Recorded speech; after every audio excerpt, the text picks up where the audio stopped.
Hi everybody, thanks for tuning in. I'm quite excited about today actually. I've got a brand new permission and we've never detected it on it before. So I'm out today with my great mate Dale, who is right there. So yeah, we are in roughly, I'm just going to say the Chepstow area. I'm not going to say any more than that for obvious reasons. Now, there does happen to be a scheduled monument on this site, which we aren't going to go on, obviously, for various reasons.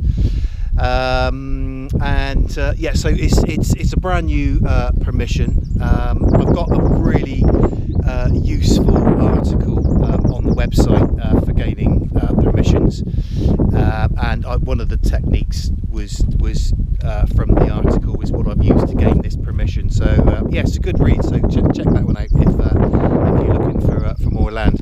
So what are we using today? We've got two Equinox 800s. Dale's got a slightly bigger coil on his. He's got the 15-inch coil, and the battery is on the way out on his Nox, because we've had our Noxes for a fair while now. But his battery seems to be going, so he needs to get a new battery. So we've also got the Noctis Simplex, so we're going to give that a go hopefully as well today. So we thought we'd bring you along and see what we can find.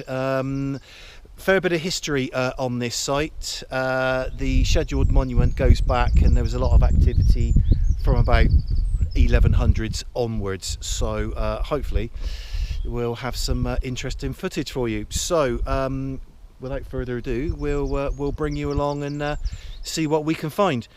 As always, I'm Gaz, and this is discovermetaldetecting.co.uk.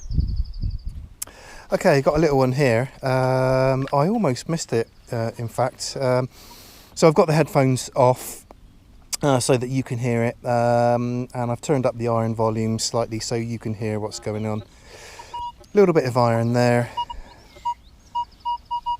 but then I almost lost it. But what I like about the Nox, when you wiggle it, you so it's given me quite high numbers. 20, 29, 28, 27. Let's have a look that way.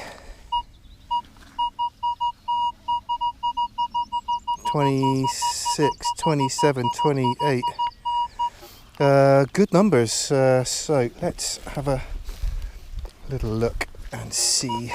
Ground's a bit wet.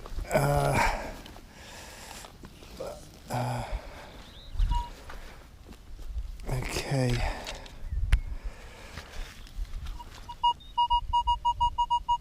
Still in the hole, which is nice. So, oh, is that a stone or is that a bit of iron?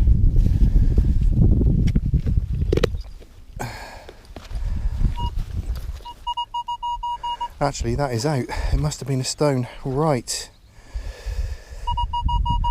Let's see what our 28, 27 is going to give us.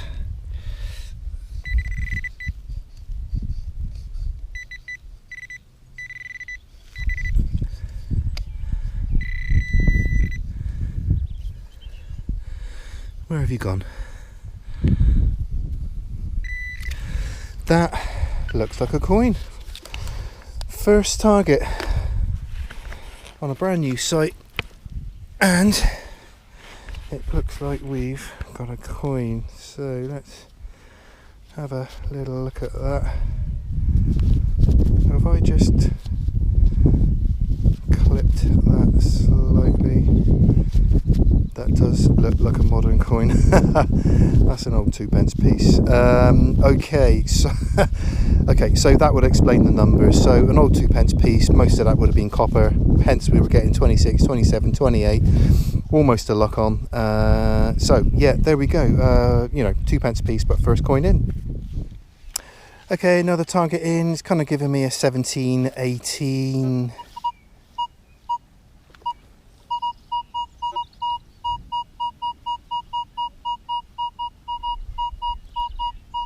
It's desperately, Nox is desperately trying to give me 18, so there's nothing there. Let's tip the coil. There's nothing there. There's the tiny little iron buzz, the smallest of iron buzzes, but that's not worrying me too much at the minute. Again, so the Nox is that way, trying to give me, desperately trying to give me 19 that way. Nothing there. Nothing there. So let's have a look at that 18, 19. Usually 18, 19 is where kind of the buttons and buckles can go. Well, in the UK, anything can. Oh, I got Dale calling me over there. Silver shilling. Silver shilling. Dale, looks like Dale's in with a silver shilling. Well, what sort of what date? What date?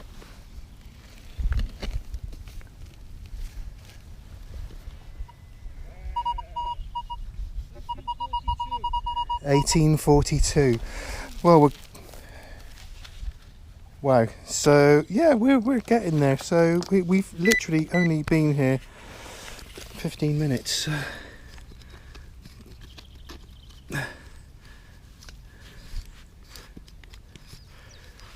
Okay, so I think I probably need to take a bit more out of that because that's deeper than the pinpoint. Okay, let's have another.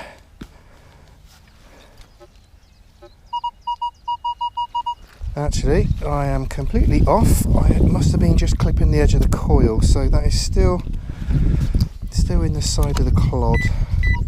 Quite shallow, so it could be another modern coin again.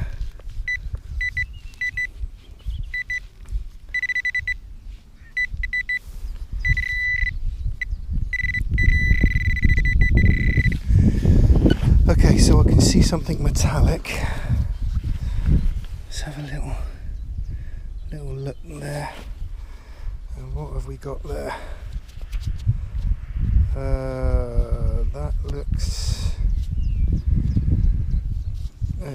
I can't immediately see what that is. Could be a part of a buckle or a clasp. It does look like it's got a little bit of age to it. It's been worked, so yes, it's all pointing in the right direction. Okay, got a really interesting one here, and on the website, again, I've written a useful article on how I do this in identifying iron, and this is one of the tips and tricks. So I was swinging along happily merrily. So I got a bit of iron there, and I thought, oh great, I've got a target there, which is giving me 16, 17. It's giving me a target. Check it at 90. 14, 15, 16. A bit of iron around it. But for some reason I thought, do you know what? I am not convinced. So what we will do here is a little trick in my article, Identifying Iron, if it helps. And we are going to drop the Nox down to 10 kilohertz. Okay, now as I said in the article, if this is a legitimate target, that is going to stay 15, 16, 17. The numbers won't change. Now if it is iron, those numbers are going to go up into the 20s if that is iron, and we will dig this to prove it. So again, let's check the TIG signal again. Look at that. 25, 27, 30. Check that target again. 29, 25, fluttering all over the place. That 10 kilohertz check is a really good idea, well, a good technique for identifying iron. So we are going to dig that, and I'm going to prove to you that I am not full of shit. So let's, and I can see that already. There we go. Let me put that. Looks to me like a horseshoe. I think something. Right, there we go. Right. There we are. One chain and one hook and the 10 kilohertz check, and that was live. You saw me do that because I wasn't convinced. It sounded like a single, like an isolated target, but something was just telling me, just double check it in 10 kilohertz, and it will avoid you digging stuff like that. Okay, Dell's in with another target here. I'm just cross-checking it, obviously, because I've got the rig on. So there's nothing around it. Some odd iron flutes. It's quite faint, but it's showing quite a few bars. The Nox is desperately trying to give me the same numbers. It was desperately trying to give me 22. Very faint. It's got maxing out, so it is quite deep. I'm hoping it's not iron, but we might take a shovel out and see what happens to the signal. It's desperately trying to give us 22, maybe 21, 23 either side, but the Nox is really good at desperately trying to tell you that, you know, it will give you, if there's other targets down there, if there's iron in there, it will try its best to give you the same numbers all the time. So again, so it's still down there, it's still floating a little bit, but I reckon another shovel out of there, and we might be somewhere near. It just could be a deep target. I don't want to miss it on the vid. Let's see. Because obviously Dale's picked this up. He's got the bigger coil, and the ground is really forgiving, so we're almost flat out. Both of us are on about 24. Right, that is most definitely out. So that's got to be in there somewhere. Good numbers. It's kind of getting into silver territory, isn't it? That. What do we got there? Something round. It's lead. Is that lead? Yeah. That's a lead token, you know. Lead token. That is a lead token. Very old lead token, that is. That's got a cross on it, so that's either a farmer's token or a trade token. That is a nice little find, Dale, to be honest. Right, so that's lead. One of the reasons why it might have been bouncing around a little bit. Very, very deep. I mean, Dale's got the bigger coil. I mean, I was still picking it up on the standard coil. But yeah, a lead either farmer or trade token that they would have used for sort of paying wages or money until the real money became available. Yeah, good find, mate. Okay, I got another target here. It's given me, Nox has given me like a 19, 20, 21 both ways. I've just checked around it.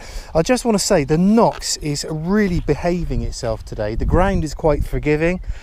Very rare occurrence for me, but I'm actually running this Nox flat out.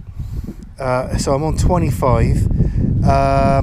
And we are, I'll just show you this, right underneath the power lines, and the Nox is as steady as it goes, and the ground is quite wet as well, so I'm hoping we're going to get some really good depths, and it might open up a few more things. Anyway, let's have a look at this target. Where are we? There we are. So Nox is giving me 19, 20, 21. Let's check this at 90. 19, 20, 21. It's desperately trying to give me consistent numbers.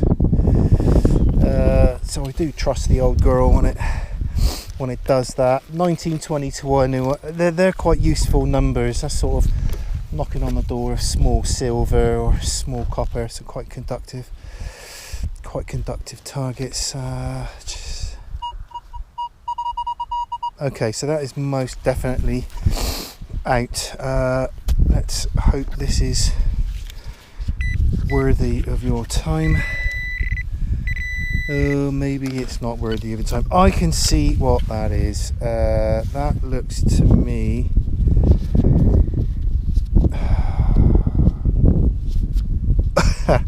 right, I'll tell you what I think that is.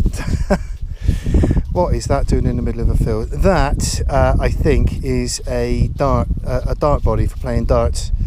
So the shaft would go on there with the flight, and it's just lost the point. So that would be that would be for darts. Okay, so slightly irregular shape, which is why the numbers were bouncing a little bit. Obviously, with what it's made of, it looks like brass, probably brass. So quite conductive, which is why it's given us a higher numbers. But yeah, there you go. Okay, another little frisky one here. Some good numbers. It's definitely non-ferrous. You know, it's bouncing a little bit, 19, 20, 21 again. So we definitely know it's non-ferrous. So as you can see, Knox is trying, 19 keeps popping up, 19, 20, 19, 20.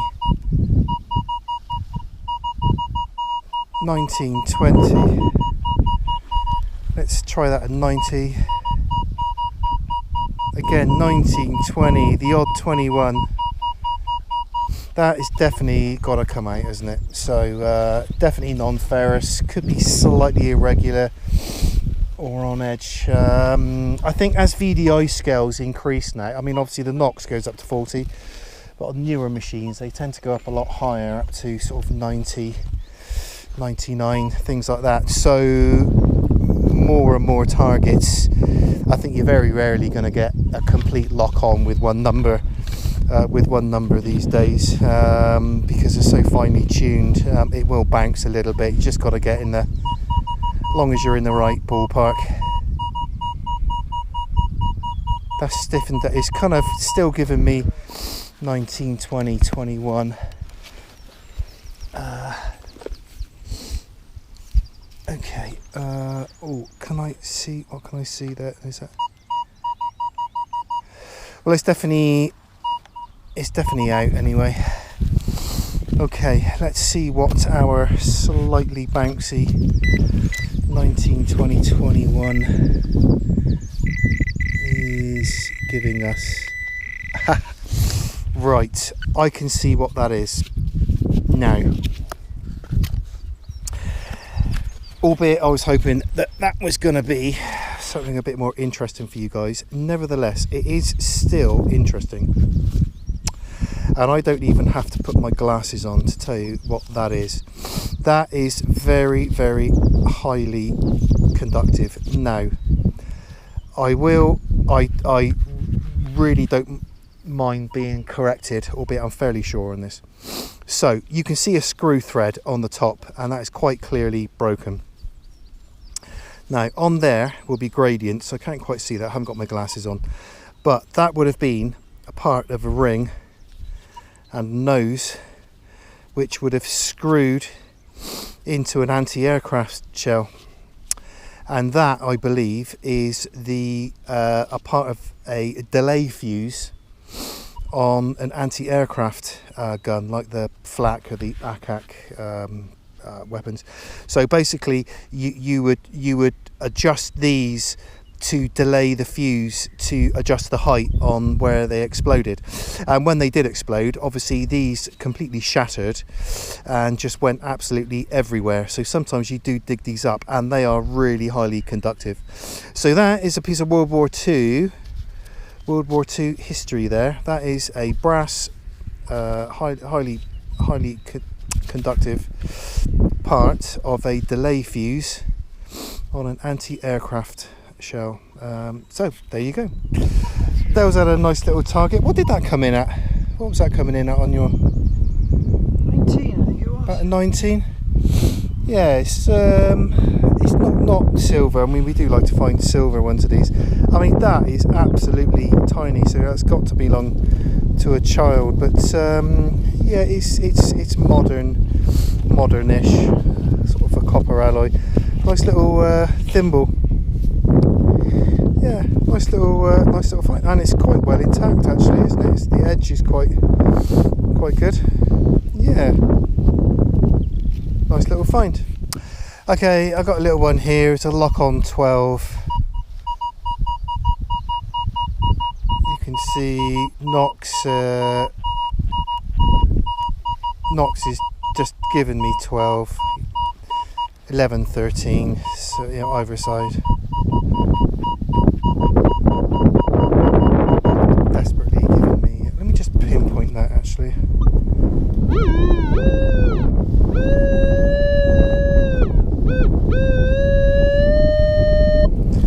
Okay, so let's have a look at what a 12 looks like on the Knox.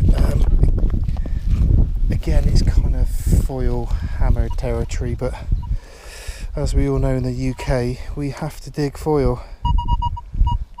Otherwise, we are going to miss hammered. Okay, so that's quite near the surface, so I'm not holding out a great deal of hope for that. Let me just angle the GoPro so that you can see what I'm doing here. Just take off some chunks and wave it over the coil, and then let's divide that in half. It's not in there. Let's divide that in half. It's not in there. It's got to be in here somewhere.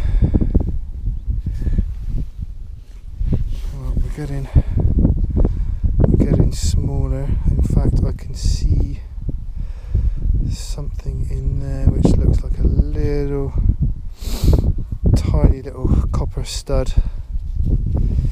So that copper stud is what our 12 was, and very stable numbers because it's round obviously. So okay, 16, 17 here. I've already checked it, there's nothing around it. There we go. 16, 17 that way. 16, 17 that way. Let's quickly whip that out, see what our 16, 17 is giving us.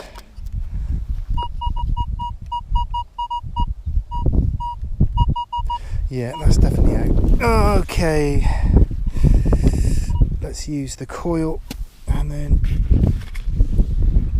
separate a bit. So we're getting, oh dear, it's getting quite near the top, which is never a great sign. Okay, it's not in there. Okay, so it's in